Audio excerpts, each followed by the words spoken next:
estamos aqui muito animados. Podem sentar-se, por favor. Não sei como é que está hoje, mas se calhar está com frio, um bocadinho, porque anda por aí o frio. Deixe-se estar desse lado, porque na nossa companhia vai aquecer de certeza. Hoje no programa vai conhecer 2 caçadores de tempestades.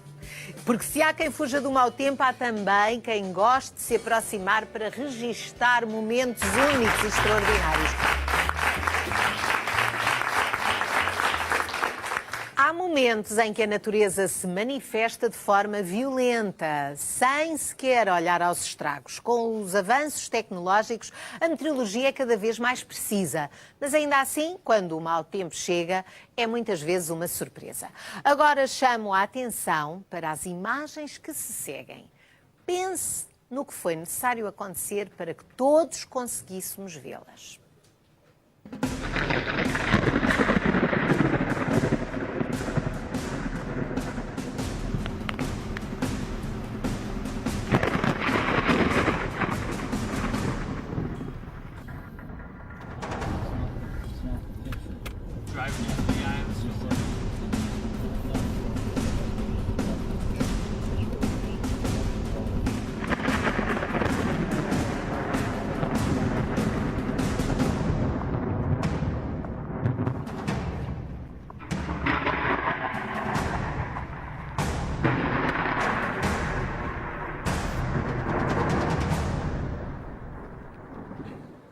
Ora, para que estas imagens chegassem até nós, houve alguém que teve de captá-las, alguém que em muitos casos, daqueles que nós vimos, pôs em risco a própria vida para filmar estes fenómenos naturais. Não é por acaso que muitas destas imagens são gravadas, mas sim porque há quem se interesse por este tipo de fenómenos e vá até aos locais propositadamente para assistir e registar.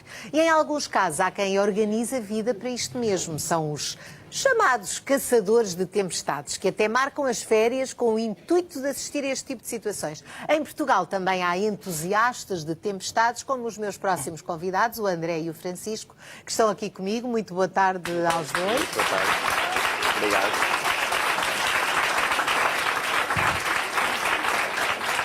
André, vamos lá ver, quando nós falamos de caçadores de tempestades, isto aplica-se um bocadinho ao vosso caso, mas antes de serem caçadores, grandes entusiastas pelo menos. Sim, grandes entusiastas, portanto, é algo que já nasceu connosco. Há pessoas que desde pequeno começam a se interessar por futebol ou por ver a bola, sempre que dá o Benfica ou o Sporting para tudo e eles vão ver. Nós é um pouco pela meteorologia, não é?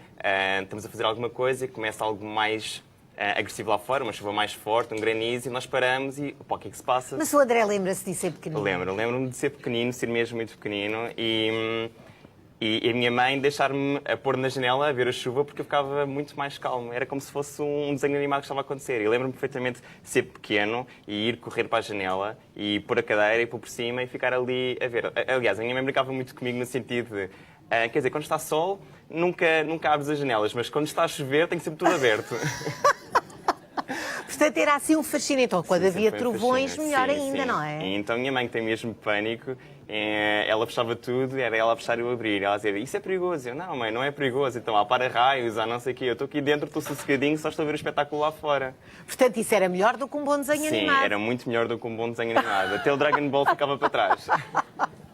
Oh, Francisco, também era assim? É assim, eu neste caso era um bocadinho mais ao contrário. Eu quando era pequenino tinha bastante medo de trovadas e fugia delas. A sério? Portanto que agora a ironia é que eu vou atrás delas. Então como é que se dá essa viragem, Francisco? É assim, o que eu tinha mais medo era do barulho, do trovão. E pronto, e costumava estar à janela com a minha mãe a assistir às trovadas, até ao dia em que, pronto, houve uma descarga perto, um raio. Que caiu ali perto de casa? Sim, eu comecei a ficar com aquela curiosidade. Fiquei com o medo, mas comecei também a ficar com aquela curiosidade. Isto foi assim, deixa lá ver outro, como é que será a seguir? E a partir daí comecei a perder o medo e a ganhar o gosto por isto. Mas, Francisco, é um gosto de um amador. Sim. Como é que é, o que é que isto ocupa na vida do Francisco, este gosto? É todos os dias vai ver bocadinhos, vai investigar, trocar opiniões? Como é que isto acontece? Assim, este gosto, pronto, para além da minha vida pessoal, do trabalho e dos amigos, dedico um bocado também a isto, a ver modelos todos os dias, Gosto sempre de... O que é isso de ver modelos, Francisco? Pronto, os modelos é que, em que a gente se baseia para saber se vai estar condições atmosféricas adversas, ou se o tempo vai estar bom, ou, portanto, desde temperatura, a ventos. Portanto, agora estamos aqui, neste último período, assistimos aqui a grandes fenómenos, não é? Que são muito raros nos últimos anos e até nas últimas décadas em Portugal. Ainda na sexta-feira, aqui mesmo em Carnaxide, caíram pedras durante imenso tempo. Vocês tiveram com atenção a isso, André? Sim, nós temos com muita atenção. É nestas alturas que aparecem sempre muito mais pessoas a falar de meteorologia e que nasce sempre muito mais esse entusiasmo. Nós temos tido muita instabilidade, temos tido sempre uma corrente do oeste com muitas perturbações e, portanto, sempre bastante instabilidade. E na sexta-feira foi mesmo muito granizo, mesmo muito granizo. Mas ainda no ano passado, em abril, não sei se recordam, também tinha caído igualmente muito granizo ali na zona de Benfica, que até apareceram imagens do Estádio da Luz completamente branco. Portanto, o granizo é um fenómeno que ocorre, não tem uma estação. Não tem uma estação, portanto, pode ocorrer mesmo até no verão, nas trovoadas de verão. Derretem mais facilmente, sim, não é? derretem mais facilmente. Ouvimos muitas pessoas a chamar que era neve, mas não é neve. Para ser neve tinha que ser muito mais frio e acontece noutro tipo de situações. Era mesmo granizo, muito granizo, que originou todo aquele volume grande. E aqui há uns anos houve muita neve em zonas do país, até mesmo em Lisboa, que não nevava há tanto tempo. O André era miúdo, não é? Sim, isso foi talvez a minha melhor história a nível de meteorologia, que foi saber que estava a nevar muito perto de Lisboa, como a colega me estava a dizer, Torres Vedras, que lá já nevava. E eu à janela a pensar, poça, aqui não neva, é impressionante. Que azar que eu tenho. E depois comecei a ver uns flocos de neve a cair nos farrapos e pensei, epá, não acredito. E na altura ainda não conhecia pessoas ligadas à meteorologia. E eu lembro de pegar nos meus amigos, pegarmos do carro e irmos todos para a serra. Eu moro em Odivelas, portanto a serra ali mais perto tem 300 e tal metros de altitude. E íamos mesmo para a serra onde acumulou bastante. Ainda era para aí um pão de neve. E então portanto, foi um há alegria. saídas de casa, André, para ir onde está a acontecer um fenómeno qualquer de mau tempo. Sim, há saídas de casa. Mas tipo quê? Assim, sair de casa de madrugada e ir ali porque dizem que chove ou que faz trovões? Ir ali para não sei onde? Não é uma questão de dizer. Nós fazemos mesmo um acompanhamento sério. Do boletim meteorológico. Exato. E do boletim e dos modelos, como a colega referia, portanto, cartas de previsão, e depois fazemos uma espécie de nowcasting, que é seguir em tempo real a aproximação ou formação de células ou de nuvens que poderão dar algum potencial. E é a partir do radar de meteorologia, da precipitação, que nós acabamos por seguir essas ocorrências. Então, se nós vemos que há uma célula que se está a formar, ou há condições para se formar, imaginemos uma tempestade aqui ali na margem sul ou na zona de Cruz, que são zonas que têm algum potencial para isso, então nós programamos um dia antes, ou mesmo na manhã do próprio dia, quem está disponível, enchemos um carro, pegamos num carro e vamos. Pegamos alguns aparelhos meteorológicos, um termómetro, um anemómetro, que isto serve para medir o vento. Isso serve para medir o vento? Sim, serve para medir o vento. Então, se eu superar isso, acontece alguma coisa ou não? Exatamente, eu posso ligar. Acontece. Eu posso mostrar.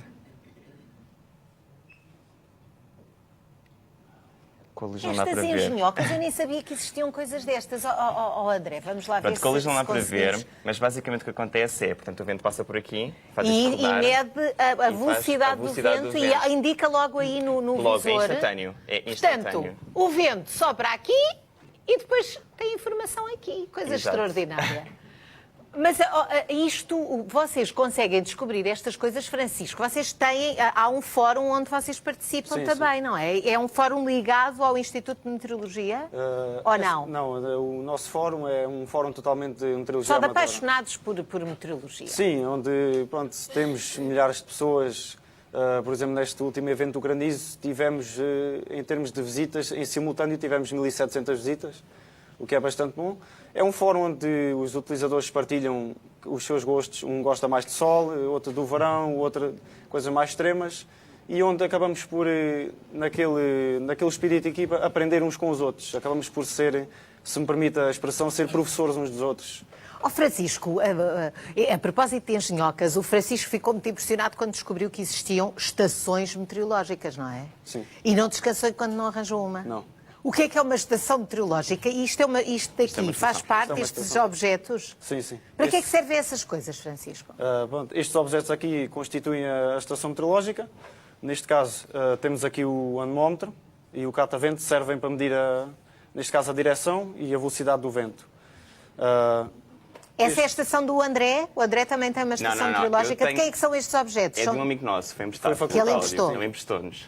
Portanto, este sensor aqui serve para medir a precipitação, a chuva.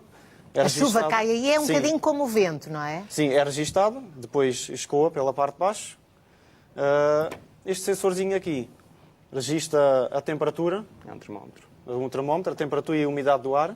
Mas é um termómetro muito preciso, não é? Sim, não sim, é sim. por acaso que ele tem esse formato, não é? mede- sim. Não é daqueles termómetros que nós Sim, usamos. Olha, ainda agora estávamos a falar do termómetro do bebê, com a Carolina Patrocínio, não é desses, é um termómetro mesmo complexo. Eu sei que o Francisco já chegou também a fazer viagens, faz viagens como o André para ir onde quer que haja ali um fenómeno de tempestade ou de tempo fora do comum, e já foi também aos Estados Unidos com muita curiosidade, não é? Como é que foi isso? Foi um dos sonhos que eu tinha.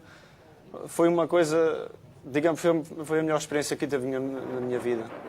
Mas como é que isto aconteceu, Francisco? Andou a juntar dinheiro para fazer esta viagem? Sim, já desde pequenino, eu estava sempre a chatear a minha mãe e a minha tia para gravarem aqueles comentários desses fenómenos, tornados e furacões, que alguns até passavam na SIC, ainda tem lá em VHS. E sempre foi uma admiração que eu tive pelo poder da natureza, portanto, pela destruição, porque quando somos pequenos não temos a noção de que a destruição é uma coisa má. Oh, Francisco, nós estamos agora a ver aqui um momento que foi registado pelo Francisco, se ouve em inglês, Sim. alguém a dizer, cuidado, vamos embora daqui, uma coisa desse Sim, género. foi no último dia que tivemos ali um tornado de fraca intensidade e curta duração. Aqui também estávamos debaixo de trovada, basicamente a conduzir às escuras. Isto é o quê? Isto aqui são as imagens de satélite que íamos seguindo, acompanhando no veículo onde íamos. Atrás da tempestade. Sim, para termos uma ideia da zona onde queríamos chegar e onde poderíamos apanhar as melhores condições. Isto tudo sem esquecer a segurança, que é uma das coisas mais importantes, que apesar de nos arriscarmos... É preciso ter noção do sítio onde se importantes. está, porque é perigoso realmente, Sim. não é? Porque em 5 minutos muita coisa pode mudar e, infelizmente, naquela experiência foi assim, o tornado formou-se ao pé de nós e tivemos que ir dali embora. Oh, Francisco, e estar com pessoas que fazem da vida isso, que têm mais experiência, até porque nos Estados Unidos há fenómenos do tempo, não é? Sim, das sim. condições meteorológicas muito mais severos Sim. do que cá, não é? Portanto, Sim. é um sítio onde há mais gente com mais informação. Sim. Os fenómenos cá, nesse caso, são em muito menor escala. São menos extremos, não é? Sim, menos extremos. Nos Estados Unidos é uma coisa, pronto, parece que é o dia-a-dia deles, porque chegam a ser milhares de pessoas atrás da mesma trovada, à espera de máquinas fotográficas na mão, à espera que aquilo vá compensar todo o esforço e toda a distância percorrida. Mas era aquilo que eu dizia também quando iniciei esta conversa, André, é que realmente, até pelos aparelhos que vocês têm aqui, tudo o que tem a ver com a meteorologia há, através dos satélites, quer dizer, os avanços tecnológicos têm trazido informação que aqui há décadas nem pensar nisso, não é? Mas apesar de tudo, a natureza dá muitas voltas, não é? Não, Por é mais sempre- que esteja previsto, de vez em quando lá vem uma surpresa. Não, é sempre. Os casos extremos acabam por ser sempre uma surpresa. O resto, as previsões, há coisas mais banais, outras nem tanto. O que é que nos ajuda a melhorar esse tipo de previsões? É muitas vezes o acesso à informação, que em Portugal não é tanta como é nos Estados Unidos. Nos Estados Unidos eles têm muito mais informação e muito mais informação gratuita. Nós em Portugal não temos tanta informação e tanta informação gratuita. Nós temos, por exemplo, era aquilo que lhe dizia há bocadinho, temos uma imagem de radar de precipitação, que nós podemos seguir, mas tem um delay, ou seja, um atraso de meia hora. Ou seja, em meia hora já muita coisa pode ter acontecido. Para quem gosta Mesmo e quem está no terreno. Ou seja, meia hora é completamente... acaba por ser absurdo um bocado para nós que estamos no terreno. Porque se queremos seguir, temos que acompanhar a informação em tempo real. Uma coisa que também melhora são as estações meteorológicas.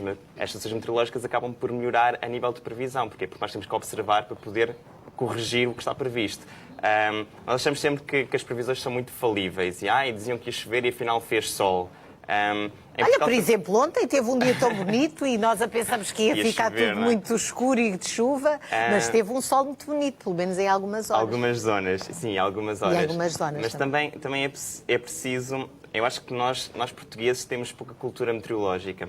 Ou seja, nós vimos o boletim meteorológico em 30 segundos, se tanto, e basta-nos saber que no norte chove, no centro está encoberto e no sul está sol. As coisas também não são bem assim. Acho que as pessoas precisavam de aprofundar um porquê de no norte estar a chover ou porquê de no centro estar sol. Somos ignorantes, Somos não é? um pouco Somos um ignorantes bocadinho. nesse Quer dizer, o André não e o Não, Francisco não, não. eu Não também é não só, sou. não posso usar este verbo, este tempo Sim, verbal aqui. Mas eu Não acho que nos sou. falta Eles curiosidade. não são. Nós, se calhar, somos todos um bocadinho. Não sei se há aqui alguém também fascinado Não, eu acho que nos falta pela um pouco de meteorologia. curiosidade. Acho que nos falta curiosidade. E estas estações acabam por nos ajudar porque, às vezes, os modelos erram. E um modelo, quanto mais longe prevê, mais erra. Se calhar amanhã tem um erro de 5%, mas depois da manhã já tem um erro de 15% e daqui a 3 dias já tem um erro de 20%. E são as estações meteorológicas que nos fazem, estas que nós temos, e as do Instituto de Meteorologia principalmente, quer dizer que são oficiais e são mais robustas, que nos fazem corrigir esses erros, porque o modelo prevê, imagino que previa a temperatura de 35 graus, mas afinal esteve 38 ou 40. O que é que falhou naquele modelo? E é isso que tem que ser corrigido, e é para isso que as estações servem. E a meteorologia amadora, no caso, nós acabamos por fazer um pouco esse papel, ou aliás, gostaríamos de fazer, que é poder auxiliar, se calhar num momento de crise. Eu imagino que vos perguntam muito. Olha lá, Não mas vai perguntam. mesmo chover? Sim, Mas achas mesmo é que vai haver recorrente. trovoada? Eu, às vezes basta sair à rua, está toda a gente a perguntar. E a partir de hoje, ó Francisco, a partir de hoje acho que ainda vão perguntar mais. verdade. Não gostaram de ter aqui estes caçadores que temos estado? O Francisco até está desejoso de voltar aos Estados Unidos e de ir atrás de Ainda vou lá uns voltar. trovões ou de uns tornados um dia destes. Uma salva de palmas para eles. Obrigada por terem vindo.